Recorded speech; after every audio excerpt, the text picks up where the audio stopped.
Ndewono. Hello. No. Welcome.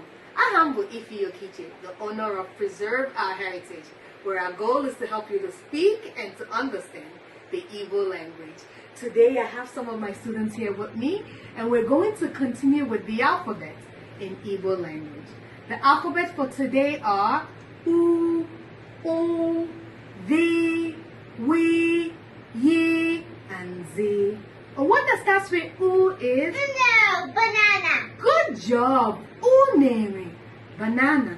What that starts with U is? Uwa, world. Good job. Owa. World. What that starts with V is? Vo, which means comb. Vo, which means comb. What that starts with We is? Were, which means take. Good job. Were, which means take. What that starts with Ye is? Yiri, which is where. Good job. Yiri, which means where. What that starts with Z is? Zo, which means hide. Good job. Zo, which means hide. For more updates like this, don't forget to like this video and to subscribe to my YouTube channel. Goodbye.